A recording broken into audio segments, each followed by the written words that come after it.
The dream of marriage, that finished tower we all picture. It's always the elegant spire catching the morning light. Mm-hmm. A beautiful image. Yeah, a symbol of shelter, this monument to a love that feels, well, unbreakable.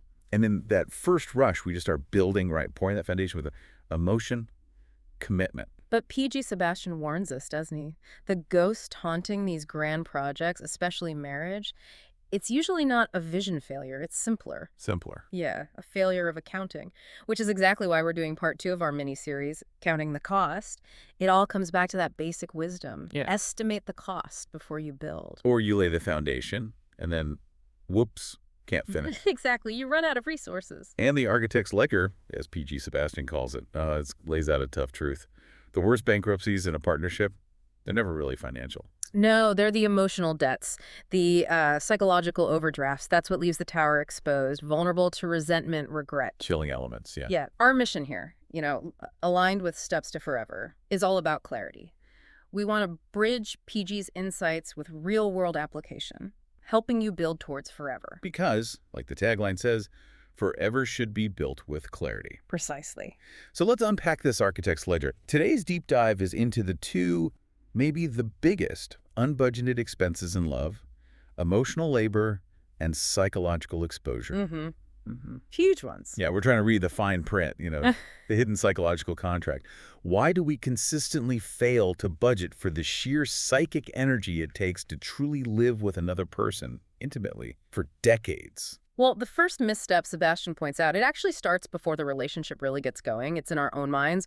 We're victims of an optimism bias. Optimism bias, meaning we think we'll be different. Exactly. We fundamentally believe our relationship will defy the odds, that we'll be the exception. Conflict, exhaustion, that happens to other couples. Right. You see the stats on divorce maybe and think, yeah, okay, interesting numbers, but that won't be us. And then there's another layer, the effective forecasting error. Effective forecasting. Okay, what's that? Sebastian puts it brilliantly. We are fundamentally unable to predict the emotional texture of a Tuesday night 10 years from now. Wow. Yeah.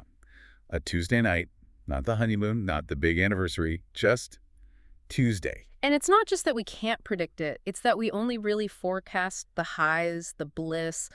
We totally forget to budget for the inevitable lows, the daily grind. Like we plan for the champagne, not the overflowing laundry basket. Pretty much. We don't plan for the mental weight when that cozy love story apartment suddenly has 2 mortgages attached, school fees, and just the sheer exhaustion of making sure everyone has clean socks. And this whole problem gets magnified, doesn't it, by the crazy expectations we put on our partners now. Oh, absolutely. Sebastian nails this.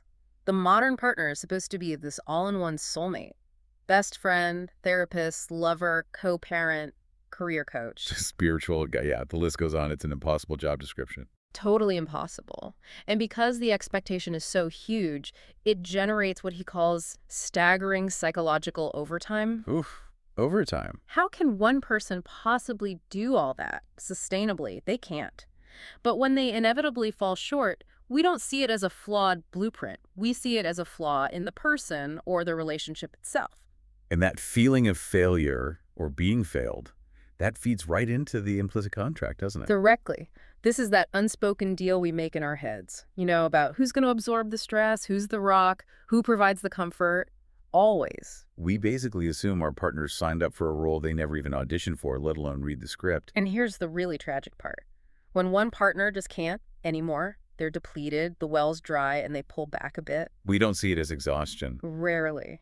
Because of that implicit contract in our heads, we see it as a breach, a personal betrayal even. Wow. Okay, so connecting this back, Sebastian gives some historical context, right? How different this is. Hugely different. For most of history, marriage wasn't primarily about feelings. It was pragmatic. An economic unit, stability, alliances, land. The emotional connection was nice if you got it, but not the main point. The structure held itself up with external things. Exactly. That's the sociological inversion he talks about. Yeah. The Romantic Revolution, kind of supercharged by consumerism and therapy culture, it flipped everything. How so? We basically threw away the external scaffolding, the economic necessity, the social pressure, and demanded that the internal emotional connection alone hold up the entire massive weight of modern shared life. So if that emotional connection wobbles even slightly, the whole building feels like it's going to collapse. And that's where that dangerous story comes from, the one pop culture sells us. Love should be easy. Effortless. Find the right person and click done. Yeah. And if there's friction, if it takes work, then maybe the foundation's cracked. Maybe it's the wrong person. It actively discourages the honest accounting, the cost counting that any sensible builder would do. And here's something really key for you listening. Sebastian points out that our society tends to validate the dreamer, but it pathologizes the accountant. Ooh, that's sharp. Pathologizes the accountant. Think about it. We celebrate the big romantic gesture, the spontaneous trip. We don't celebrate the partner who says, hang on, before we book that, let's check our emotional energy levels for dealing with travel stress right now. Exactly. That person sounds unromantic, maybe even cold. So let me ask you listening, do you feel that pressure to make your relationship look effortless, even when you know the emotional work behind the scenes is intense, maybe even exhausting? We're basically trained to be the romantic lead, not the chief financial officer of the heart. And when we skip that CFO role, the debt just piles up quietly. The hidden ledger gets thicker and thicker. Sebastian actually breaks this down into 5 main categories of this emotional debt, things we need to audit. Okay, let's go through them. What's the first one? First up is emotional energy. This is your basic daily currency, the finite amount of gas in your tank for really listening when you're tired, for managing your irritation instead of snapping. Or offering empathy when you're feeling pretty empty yourself. Right, and his metaphor here is perfect. Every unresolved conflict, it's like a compounding interest charge on that energy. Oof. It doesn't just vanish, it grows. Yeah. Okay, what's number 2? Emotional exposure. This is about the huge risk involved in real intimacy. Point vulnerability. Deep vulnerability. You're essentially handing someone the blueprint to your deepest vulnerabilities. You're putting your most fragile asset, as he calls it, into a joint account. That feels incredibly risky when you put it like that. The trust involved is immense. It is. The risk isn't just being judged, it's trusting that this incredibly sensitive information, this blueprint, will be handled with care, that it won't be weaponized later. Used as leverage in a fight. That would be the ultimate betrayal of that trust. The ultimate betrayal, exactly. Okay, number 3, psychological responsibility. We often call this the mental load. Ah, the mental load. Yes, the invisible work. All that cognitive labor. Anticipating needs, remembering birthdays and appointments, planning meals, tracking homework, monitoring the emotional vibe at the house. It's like being the 24/7 project manager for the relationship and family. And this is where we often see a real imbalance, right? Sebastian notes this cost frequently falls disproportionately on women in many heterosexual couples. Very often. It's not just doing the laundry. It's noticing the detergent is low, adding it to the mental or actual shopping list, maybe researching a more eco-friendly brand, figuring out when to buy it, and anticipating that maybe your partner will grumble if you switch brands. That whole chain reaction, that's the unseen cognitive effort. Exactly. And that imbalance feeds right into number 4, daily compromise fatigue. Fatigue from compromise. But isn't compromise good? It's necessary, absolutely. But think about 1,000 tiny concessions made over years, over decades. It can lead to this slow, subtle erosion of yourself. Like death by 1,000 paper cuts. Kind of. It's that feeling that your own life has become this negotiated settlement, rather than something you're actively, joyfully choosing. That's when you suddenly realize, wow, I haven't picked the movie we watched in 6 months. Or we always go on the kind of vacation they like. Yeah. It breeds this chronic low-level resentment, a feeling that you're slowly kind of disappearing in the relationship. Okay, that's heavy. What's the final category? The 5th one is spiritual and moral accountability. This is deep. It's the profound, weighty understanding that your choices, your moods, your own personal growth or lack thereof have a direct, immediate impact on the person you promise to cherish. You can't just operate in a vacuum anymore. Your stuff affects them. Their stuff affects you. Your life is intertwined in this really fundamental, ethical way. Okay, wow. That list, it's a lot to take in. Let's pause here for everyone listening. Think about that mental load description again, that 24/7 project management. The anticipating, the monitoring. Yeah. Is most of that cognitive weight sitting on your side of the ledger? Just be honest with yourself about that unseen heavy cost. Because acknowledging it is the first step. It shows that love isn't just feelings. It needs structure. It needs that architect and that accountant. So how do we become better architects and accountants? What's the path forward, according to Sebastian? He talks about pre-construction auditing, taking stock before things get built, or maybe auditing what's already been built. And it starts with individual work. Yes, solo work first, a personal inventory. You have to know your own building materials. He asks really pointed questions. What's your actual capacity for emotional labor? Are you naturally an emotional spendthrift, burning out fast? Or more of a miser, holding back? Knowing your conflict style too. Fight, flee, freeze. Exactly. It's about showing up, understanding your own strengths and limitations, not just hoping the other person will make up for your gaps. You need to be a competent contractor yourself. Okay, so once you've done that personal inventory, Then comes collaborative blueprinting. Moving beyond just dreaming together to actually counting the costs together. making the implicit explicit. Precisely. Creating something like a relationship charter, or even what he calls an emotional prenuptial agreement. Not necessarily legal, but a clear understanding. So practically, what would be in that blueprint? What are we making explicit? Things like, what does success look like for us? Who will generally take the lead on managing finances or social schedules or childcare logistics?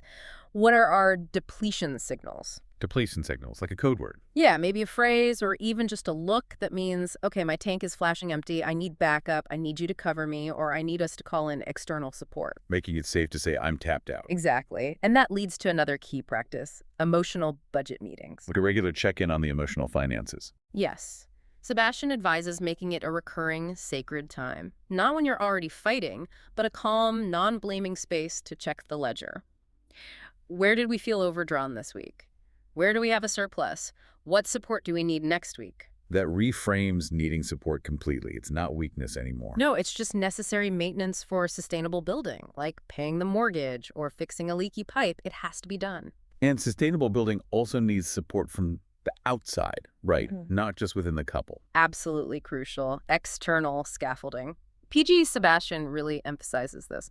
A romantic partnership cannot survive as a totally closed system. It's too much pressure. The idea that your partner must be your everything. Is a recipe for collapse. You have to intentionally build and maintain support systems outside the relationship. Like deep friendships, maybe therapy, individual hobbies or passions, community involvement. All of it. It diversifies your emotional portfolio. So if one area is stressed, say work is awful, it doesn't automatically bankrupt the entire emotional system because you have other sources of support and validation.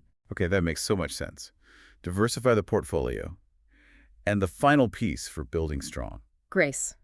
Sebastian talks about the principle of dynamic asymmetry in grace. Dynamic asymmetry. Yeah. Meaning it's not always 50-50. Exactly. The goal isn't some rigid, scorekeeping 50-50 split.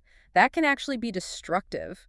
Life isn't symmetrical. There will be times, illness, job loss, a new baby, elder care, where one person simply has to carry more, maybe 70%, maybe 90% of the load for a season. The structure needs to flex. Wins to flex. And the strength comes from the deep trust that the roles will reverse when needed. That your partner will step up for you when you're the one needing to carry less. So it's less about keeping a running tally of who did what when. And much more about constantly contributing to a shared reservoir of goodwill. Giving generously without demanding immediate payback, trusting that grace will flow both ways over the long haul, applying grace to the ledger. That's a beautiful way to think about it. Applying grace to the ledger. So bringing this all home for you listening, PG Sebastian's core message isn't about avoiding the cost of love. You can't, really. And you wouldn't want to. They're part of the depth. Right. The goal is to count them, to plan for them, to agree with eyes wide open that the incredible view from that finished tower, it's worth every single coin of emotional currency you invest. The couples who build something truly lasting, the successful architects of forever, they weren't the ones who never got tired. No, they were the ones who planned for the exhaustion, who built in places to rest, to replenish, and crucially, did it together. We really encourage you to keep exploring this. Check out the Steps to Forever Knowledge Center and definitely dig into PG Sebastian's blog. You can find it on Substack or at pgsebastian.com/logos. Read the Architect's Ledger for yourself. It's powerful stuff. Thank you so much for tuning in, for making these insights maybe your drive time companion or something you listen to while working. We appreciate you being here. We do. And as you reflect on this, we'd love to know what specific unseen cost really resonated with you today. Was it the mental load, that compromised fatigue, maybe the need for more external scaffolding? Let us know what landed for you. And please do subscribe. Turn on your notifications so you don't miss the rest of our Counting the Cost mini-series. Remember, PG Sebastian and all of us here are dedicated to helping you build a life together forever, with clarity.